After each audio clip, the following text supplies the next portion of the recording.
Hello YouTubers, this is Cessnaace with my horror film recommendation for October 5th, 2009. My plan is to recommend a different horror film each night, up to and including Halloween night.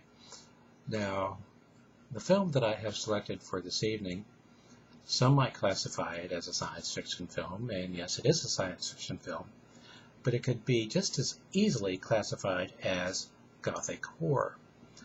Now, this film came out in 1979 and is Alien.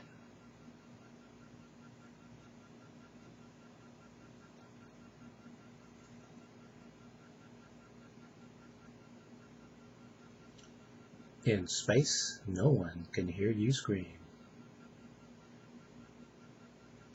Directed by Ridley Scott, from a screenplay written by Dan O'Banion, with a marvelous musical score written by Jerry Goldsmith.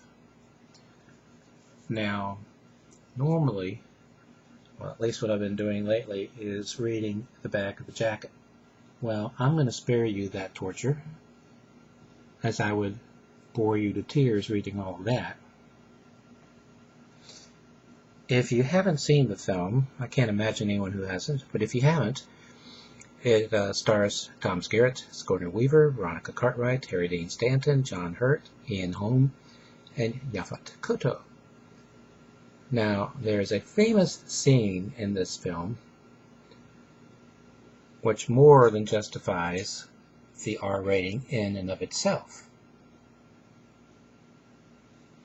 That scene, by the way, has been spoofed in Mel Brooks's film Spaceballs.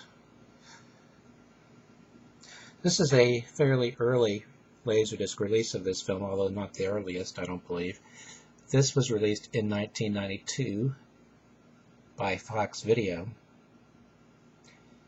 And while not in widescreen, it does have digital soundtracks, as well as the standard analog soundtracks that come with all Laserdiscs made for the US market.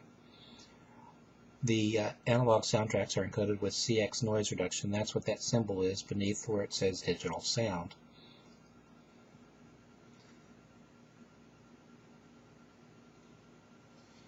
If you are not familiar with this film, then you may want to check it out. Highly recommended.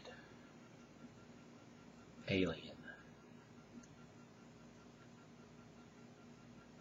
In space, no one could hear you scream, but on Earth they can. When I saw this in the theater, well, it wasn't a theater actually, it was, well, it was, but it was drive-in. And when that certain scene I mentioned earlier happened, you could hear the entire drive-in erupt in a sudden gasp.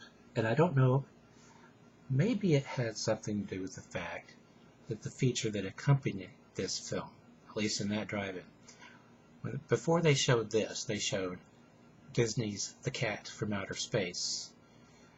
And quite a bit of difference between that and this.